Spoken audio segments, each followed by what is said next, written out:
5 લાખ સુધીની મર્યાદા હોય છે કે પંચાયત 5 લાખથી વધારેનું કામ કરી શકે નહીં. તો 5 લાખથી કદાચ વધારેનું કામ હોય તો પણ એ ઓનલાઈન ટેન્ડર થ્રુ થાય. એટલે 73મો બંધારણીય સુધારો જે મેં કીધો એ પ્રમાણે જે પંચાયતને આ કામગીરી સોંપી છે એમાં પાણી સમિતિ જે પંચાયતની પેટા સમિતિ ગણાય છે. એટલે આ પેટા સમિતિ દ્વારા તમારા ગામમાં પાણીને લગતી જે કાંઈ સુવિધા કરવાની થાય એનો જે કાંઈ અંદાજ બને એ અંદાજ અને એનું અમલીકરણ કરવાની સત્તા પાણી સમિતિ ધરાવે છે. એ પંચાયતની પેટા સમિતિ તરીકે કામ કરે છે. એટલે હવે અહીંયા તમારા ગામમાં જે અમને જે રજૂઆત મળી છે એ પ્રમાણે આખા ગામની પાઇપલાઇન બદલવાની જરૂરિયાત છે. તમામ નળ કનેક્શનો નવા કરવાની જરૂર છે. સંપ તમારામાં પાણી પુરવઠા બોર્ડ વિભાગ દ્વારા બની ગયો છે. બની ગયો ને એ સંપ આપણા ગામનું જે કહેવાય ને મોટું વાસણ થઈ ગયું છે તૈયાર. હવે ત્યાંથી બધાને સમાન અને એકાંતરે બધાને પાણી વ્યવસ્થિત મળી રહે માટેની વ્યવસ્થા હવે કરવાની છે. તમારા ગામનું જે કંઈ કામ કરવાનું છે એ નવીનીકરણ કરવાનું છે. તમારા ગામમાં બધી પાઇપલાઇન તો છે જ. હવે એ પાઇપલાઇન બદલવાની જરૂર છે કારણ કે સમયાંતરે તમારા ગામમાં ગટરનું કામ થયું હશે એટલે કે ડેમેજ થઈ હશે, પાઇપલાઇન જૂની થઈ છે કારણ કે 15 થી 20 વર્ષ થાય એટલે પાઇપલાઇનનું નવીનીકરણ કરવું પડે કારણ કે બીજા વિકાસના કામોના કારણે એમાં ડિસ્ટર્બન્સ ઊભું થયું હોય. એટલે તમારા ગામ માટે તમારા ગામની જે યોજના થશે આખા ગામમાં પાઇપલાઇન જે બદલવાની છે એના માટે એન્જિનિયર આવીને સર્વે કરશે. એનો એક અંદાજ બનશે. આપણે ને અંદાજિત ખર્ચ આટલો થશે અંદાજ બનશે સર્વે થયા પછી કે ભાઈ હું અત્યારે જે આંકડો બોલીશ એ ઉદાહરણ તરીકે બોલીશ કે ભાઈ પાનવા ગામનો સર્વે થઈ ગયો અને 50 લાખ રૂપિયાની યોજના થઈ છે. હવે 50 લાખ રૂપિયાની યોજના થઈ છે તો એમાં 10% લોક ભાગીદારી અને લોક ફાળો જે ઘરે ઘરેથી ઉઘરાવવાનો એટલે તમારે 5 લાખ રૂપિયા એકત્ર કરવાના થાય. ઉદાહરણ તરીકે તમારા ગામની 50 લાખ રૂપિયાની યોજના બની તો 5 લાખ રૂપિયા પાણી સમિતિ દરેક ઘરમાંથી પાનવા ગામના દરેક ઘરમાંથી જે નળ કનેક્શન લેવાના છે દરેક ઘરોમાંથી એ નક્કી કરશે કે 5 લાખ આપણા ઘર કેટલા છે એટલા ભાગ્યા 5 લાખ એટલે રકમ મળી જાય કે ઘર દીઠ આપણે આટલા ઉઘરાવવા પડે તો આપણો 5 લાખ રૂપિયા લોકફાળો એકત્ર થાય. હવે આ 5 લાખ રૂપિયા જે લોકફાળો એકત્ર થાય વાસમોને કે અમને કોઈને તમારે આપવાનો નથી. એ તમારા ગામની પાણી સમિતિનું એક બેંક જે રાષ્ટ્રીયકૃત બેંક હશે એમાં ખાતું ખુલશે. એ ખાતામાં તમારે જમા કરાવવાનું.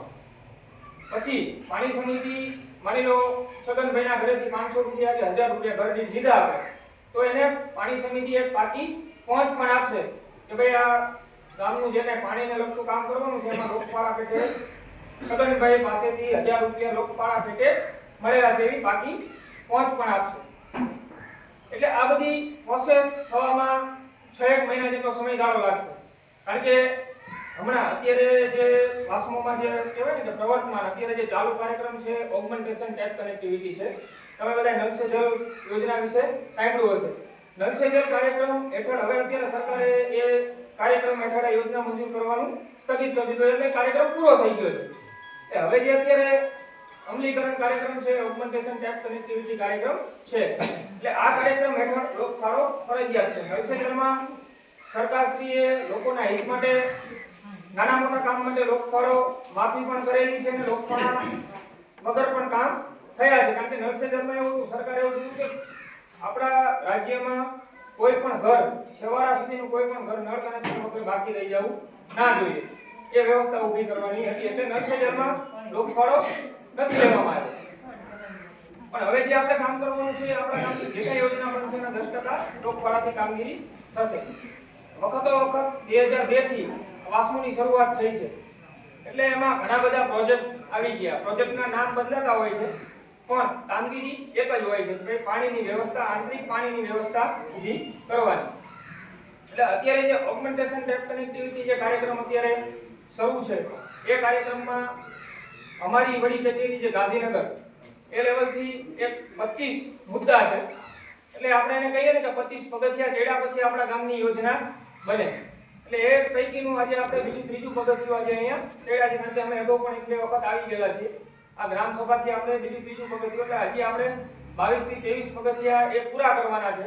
એમાં લોક જાગૃતિના કાર્યક્રમ કરવાના થશે, બહેનો સાથે મીટિંગો કરવાની થશે, મહિલા મીટિંગ કરવાની થશે, ફળિયા મીટિંગો પણ કરીશું. જરૂર પડશે તો લોકફાળામાં કંઈ મુશ્કેલી જણાશે તો શાળાના બાળકો દ્વારા એકાદી ગામમાં રેલી પણ આપણે કરીશું જેથી તમામ ગામ લોકોને ખ્યાલ આવે કે પંચાયત ગ્રામ પંચાયત પાનવા શું કરવા જઈ રહી છે તમામ લોકોને ખબર હોય. એટલે આ બધી પ્રોસેસ થઈને તમારી યોજના બનશે. તો યોજના બની ગયા પછી શું? યોજના બની ગયા પછી એની સૈદ્ધાંતિક મંજૂરી માટે આપણે ગાંધીનગર કક્ષાએ મોકલવાની તમારી ફાઇલ થશે. એટલે ત્યાં મેક્સિમમ 1.5 થી 2 મહિના જેવો સમયગાળો લાગે છે. જેટલું વહેલા બને એટલું આપણને મંજૂરી કરીને આપી દેતા હોય છે. એટલે સૈદ્ધાંતિક મંજૂરી મળ્યા પછી આપણે આપણા જિલ્લાના વડા જે કલેક્ટર સાહેબ છે એ આપણને એની વહીવટી મંજૂરી આપશે. એ વહીવટી મંજૂરી આપે પછી આપણે જે કંઈ આપણા ગામનું જે કંઈ કામ મંજૂર આપણે ટૂંકમાં નક્કી કર્યું છે એનું જે કંઈ હશે એનું આપણે ઓનલાઈન ટેન્ડર કરવામાં આવશે. હવે ઓનલાઈન ટેન્ડર કોણ કરે? તો અહીંયા પાનવા ગ્રામ પંચાયત પાસે એની એક ડિજિટલ કી આવે છે. એ કીની વ્યવસ્થા કદાચ હશે પણ નહીં પણ હોય તો એ ટેન્ડર તમારા વતી એટલે ગ્રામ પંચાયત પાનવા અને પાણી સમિતિ પાનવા વતી વાસનું સુરેન્દ્રનગર ટેન્ડર ઓનલાઈન કરી આપશે. હવે આ ટેન્ડર થઈ ગયા પછી એનો 15 દિવસ જેટલો સમયગાળો હોય છે. 15 દિવસ પછી ટેન્ડર ખુલે. 15 દિવસ પછી આ ટેન્ડર ખુલે તો અમે તમને જાણ પણ કરીશું કે ભાઈ સરપંચ શ્રી કે તલાટી શ્રી અથવા પાણી સમિતિના કોઈ બે સભ્યો કચેરીએ આવે જ્યારે ટેન્ડર ખુલતા હોય ત્યારે તો અમે એની પણ તમને જાણ કરતા હોઈએ છીએ. પછી એમાંથી 1, 2, 3 જે કંઈ એજન્સી આવે અમે તમને કહીએ કે આ એજન્સી આવી છે એમાં સૌથી નીચા ભાવ આ છે અને આ એજન્સી લાયક ઠરે છે. એટલે એ એજન્સી સાથે પછી વાસમો એને વર્ક ઓર્ડર નથી આપતો. એ એજન્સી એક કોન્ટ્રાક્ટર નક્કી થઈ ગયો પછી એની સાથે પાણી સમિતિ ગ્રામ પંચાયત પાનવા એની સાથે એગ્રીમેન્ટ કરશે કે તારે આ વાસમો અને પાણી પુરવઠા અને ગટર વ્યવસ્થા બોર્ડના જે નિયમો છે એની જે શરતો છે એ મુજબ કામગીરી કરવાની રહેશે. અને એમનું જે કંઈ માન્ય માલ મટીરીયલ કે જે કંઈ માન્ય એજન્સીઓ છે એની પાસેથી જ માલ લેવાનો રહેશે. પાઇપલાઇન છે, સ્ટીલ છે, જે કંઈ છે. એટલે આ બધીનું એક એગ્રીમેન્ટ થાય પછી પાણી સમિતિ ગ્રામ પંચાયત પાનવા એને વર્ક ઓર્ડર આપશે. વર્ક ઓર્ડર આપ્યા પછી 7 દિવસની અંદર જે તે કોન્ટ્રાક્ટરે કામગીરી ગામમાં શરૂ કરવાની હોય. એટલે હવે પછી લોક ભાગીદારી અથવા તો આપણો તમે કહો ને કે લોકફાળો તમે જે આપ્યો છે એ લોક ભાગીદારી પેટે હવે પાછો ત્યાં તમામ ગામ લોકોનો, પાણી સમિતિનો, ગ્રામ પંચાયતના તમામ સભ્યોનો પણ એ જવાબદારી બને. કામ થયા પછી વાસમો કચેરીના કર્મચારી કે એન્જિનિયર તમારા ગામમાં માની લો 15 દિવસ કે મહિનો દિવસ કામ કર્યું તો એ સતત અહીંયા રોકાવાના નથી. તો અહીંયા જવાબદારી જે કીધી છે કે પાણી સમિતિની જે જવાબદારી બને છે. અમે તમને સમયાંતરે બધી તાલીમ પણ આપીશું. હવે કોન્ટ્રાક્ટર નક્કી થઈ ગયો છે તો એ કોન્ટ્રાક્ટરને આ 1, 2, 3, 4, 5 કે જેટલું લિસ્ટ છે માન્ય આપણું પાણી પુરવઠા બોર્ડનું આ કંપનીઓ પૈકી જ પાઇપલાઇન એને લાવવાની છે. એટલે આ બધી વસ્તુની અમે તમને તાલીમ આપશું. એટલે જ્યારે કોન્ટ્રાક્ટર અહીંયા પાઇપલાઇન ઉતારશે અથવા તો જે કંઈ માલ સામાન ઉતારશે એ તમારે અમે પણ ચેક કરવા આવવાના છીએ, તમારે પણ ચેક કરવાનું કે આ એ જ કંપનીનું છે કે નહીં. પછી પાઇપલાઇનનું કામ ચાલુ થયા પછી વાસમોમાં અને પાણી પુરવઠામાં એક જનરલ નિયમ છે કે ગામની અંદર જે પાણીની લાઈન નાખવાની છે એની ઊંડાઈ 1 મીટરથી ઓછી ના હોવી જોઈએ. એટલે 3.25 ફૂટ જેટલી ઊંડાઈ થાય. એટલે આપણે બધાએ ગામ લોકોએ, ગ્રામ પંચાયતના સભ્યો અને પાણી સમિતિના તમામ સભ્યોએ આ વસ્તુની પણ તકેદારી રાખવાની છે કે કોન્ટ્રાક્ટર 1 મીટર ઊંડાઈ કરે છે કે નહીં. તો માની લો સવારમાં કામ ચાલુ છે, અમે આટો મારવા આવ્યા બપોર સુધી રોકાણા તો બપોર સુધી એને ઊંડાઈ કરી પછી અમે વયા ગયા પછી માની લો અમે અહીંથી વયા ગયા પછી આપણે ગામ લોકોએ અને પાણી સમિતિના સભ્યોએ પણ એ વસ્તુની ધ્યાન રાખવાની છે કે આ કામમાં એ બેદરકારી ના રાખે અને આપણને ગુણવત્તાયુક્ત કામગીરી કરી આપે. આ બાબતની અમે તમને બધી તાલીમ પણ પછી વખતો વખત પાણી સમિતિના સભ્યોને જે કોઈ ગામના રસ ધરાવતા આગેવાનો છે એ પણ આવી રીતે બેસી શકશે. એ લોકોને અમે તાલીમ પણ આપીશું કે તમારે શું ધ્યાન રાખવાનું છે. એટલે શરૂઆતથી લઈને યોજનાનું કામ ચાલુ થાય પૂરી થાય ત્યાં સુધી અમારો સાથ સહકાર અમારો તો રહેવાનો જ છે. કારણ કે સહાયક સંસ્થા તરીકે વાસમો તમારી છેક સુધી રહેવાની છે. પણ પાણી સમિતિ અને ગ્રામજનોની શું જવાબદારી છે અને શું લોક ભાગીદારી છે એ વસ્તુનું ખાસ ધ્યાન રાખવાનું છે. એટલે આપણા ગામનું કામ 100% અને ગુણવત્તાયુક્ત કામ થાય.